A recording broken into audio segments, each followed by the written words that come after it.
दरअसल साइकोलॉजी के विषय में और मनोविज्ञान के विषय में जो खोज होती है वह बहुत गहरी नहीं होती है।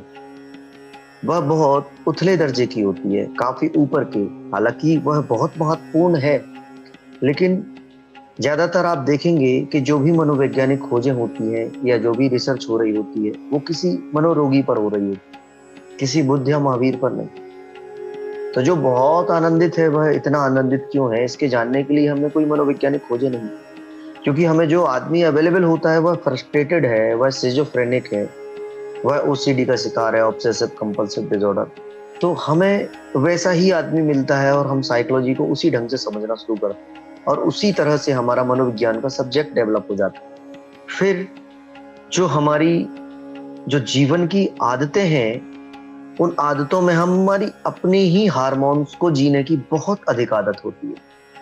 जैसे मनुष्य जीवन भर डोपामाइन के पीछे भागता है। डोपामाइन एक हार्मोन है जो रिलीज होने से हमें आनंद की प्राप्ति देता है। डोपामाइन रिलीज होता है सेक्स में, डोपामाइन रिलीज होता है गेम खेलने में, डोपामाइन रिलीज होता है मूवीज को देखने में, किसी एक्टिविटी को करने में जो हमें बहुत पसंद हो।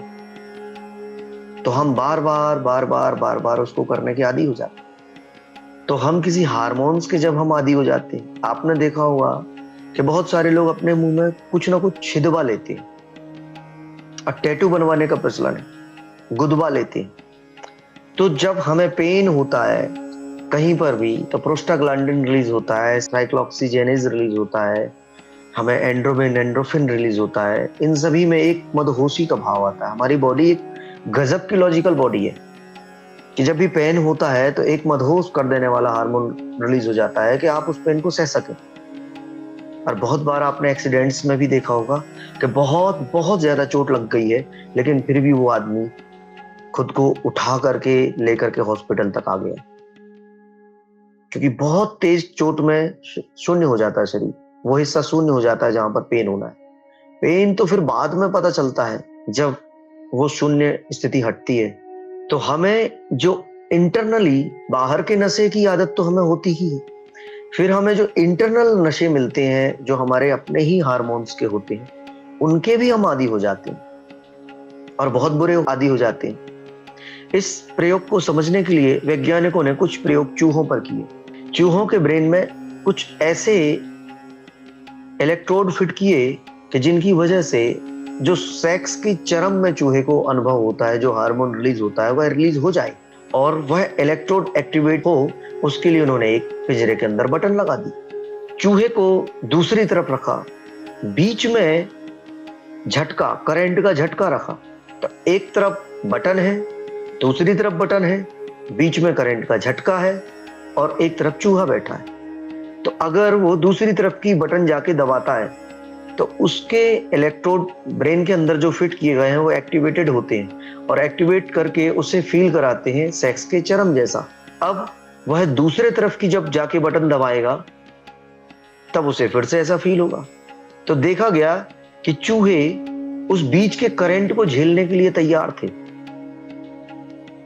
अपने उस आनंद को देने के लिए। वे बीच का झटका बर्दाश्त करते और दूसरी तरफ जाते और बटन को दबाते और वो आनंद लेते। फिर वे उस बीच के झटके को बर्दाश्त करते, करंट को बर्दाश्त करते और फिर पहली तरफ आके उस बटन को दबाते और सेक्स का आनंद लेते। यहां तक कि कुछ चूहों ने खाना पीना छोड़ दिया और वो मर गए ये बटने दबा दबा के। और जब मैंने ये प्रयोग पढ़ा और मैंने जीवन को देखा, मनुष्यों को देखा, तो मैंने कहा मनुष्य भी तो यही है, यही कर रहा है, पूरी ताकत लगाता है। किसके लिए? सेक्स के लिए। 40 लाख, 50 लाख, 1 करोड़, 2 करोड़ के खर्चे से शादियां हो रही हैं। किसके लिए?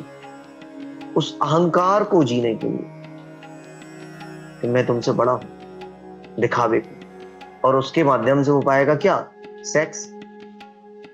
हमने पृथ्वी पर पूरे के पूरे देश को ही वेश्या बना डाला। हमने थाईलैंड जैसा देश पैदा कर दिए जिसमें पूरा देश ही एक ही काम कर रहा है और पूरी दुनिया से लोग अपनी सेक्सुअल विकृति को पूरा करने के लिए वहां जा रहे हैं। भारत में भी कुछ कम कॉल गर्ल्स नहीं, प्ले बॉयज नहीं, और इतना सब होने के बाद भी हम रेप भी कर लेते हैं। हम इतने महान लोग हैं। फांसी की सजा होती है फिर भी हम रेप कराते हैं और फांसी पे चढ़ जाते हैं। उन चूहों में और हम में क्या अंतर है? वे चूहे तो छम्मे हैं पर हम छम्मे नहीं है। तो हमें अवेयर होना होगा, स्वयं को देखना होगा और जानना होगा। बाहर की नसों से अगर हम बच गए हैं किसी संस्कार के वश के कारण, बचपन की शिक्षा के कारण, तो हम भीतर की नसों को ही भोग रहे होते। तब हमें जरूरत होती है उस ध्यान की, उस सम्यक दर्शन की, स्वयं को देखने की कि हम भीतर की नसों के आदी तो नहीं हो गए। तब साधनाएं पैदा होती हैं, डोपामाइन फास्टिंग, हार्मोनल फास्टिंग, और इनके द्वारा उन हार्मोन्स से हम बचते हैं और उनसे हम मुक्त होते हैं।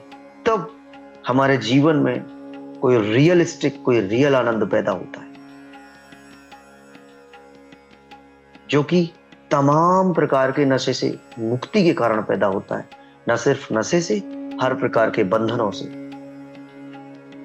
मुक्ति से जो प्राप्त होता है वह आनंद हमें मिलता है। फिर हम इमोशंस के आदी हैं, इमोशनल क्रेविंग उठती है हमें। हम कभी भी अगर खाली बैठेंगे तो हम उस घटना को याद करेंगे जो घटना किसी इमोशन से जुड़ी है।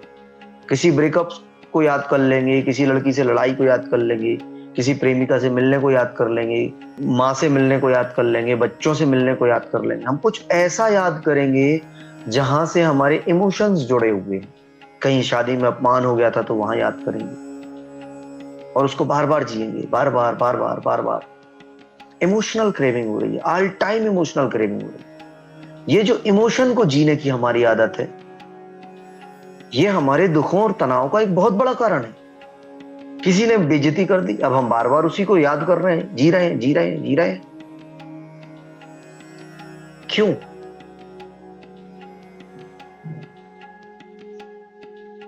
तो हमें इमोशनल फास्टिंग की भी जरूरत है। हमें उस इमोशंस को समझने की जरूरत है, हमें जानने की जरूरत है, इससे अवेयर होने की जरूरत है, इससे मुक्त होने की जरूरत है। तो जरूरी है कि हम इसे जानें, स्वयं को देखें और कुछ प्रेम से भरे, निस्वार्थ, निष्काम से भरे कृत्यों को करें और कुछ ऐसे भी कृत्य करें जो कि पूर्णत्व की का बोध कराते, जैसे कि हंसना। हंसना एक ऐसा कृत्य है जो संक्रमित हो जाता है। जब आप हंसते हैं तो आपके बाजू वाला हंसने लगता है। 4 लोग हंस रहे हो तो बाकी लोग भी हंसने लगते हैं। हंसना संक्रमण में फैल गया। लेकिन आपकी हंसी दूसरे ने ले ली और दूसरा भी हंसने लगा, लेकिन आपकी हंसी में कोई कमी नहीं आएगी, बल्कि आपकी हंसी विकसित हो जाएगी। तो हंसने से पूरा का पूरा हंसना निकाल भी लिया जाए तब भी पूरा का पूरा हंसना शेष बच जाता है।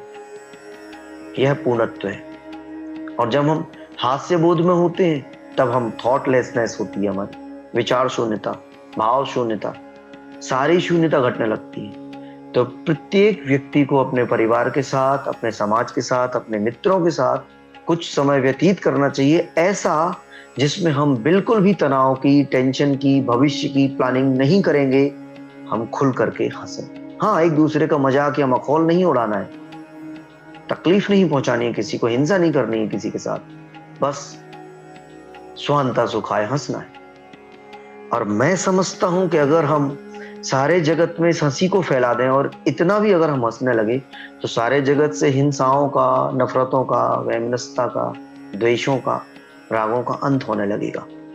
और जागने के कई उपाय हैं, लेकिन हंसना सबसे सुगमतम उपाय है, क्योंकि हंसने में तुम्हारे शरीर की एक एक कोशिका निर्भर हो जाती है। और हंसने के लिए तुम्हें ना तो किसी प्रशिक्षण की जरूरत है, न किसी नियम की, न किसी सिद्धांत की। बस अपने चारों ओर देखो और हजारों चीजें हैं जिन पर तुम हंस सकते हो। कारण है तो कारण पर हंस सकते और अकारण भी हंस सकते। जीवन हंसी से, कह कहों से भरा हुआ होना चाहिए। और अगर ऐसा है तो तुम जागने की दिशा में हो, लेकिन तुम गंभीर हो तो कुछ भी तुम्हारी पकड़ में नहीं आएगा।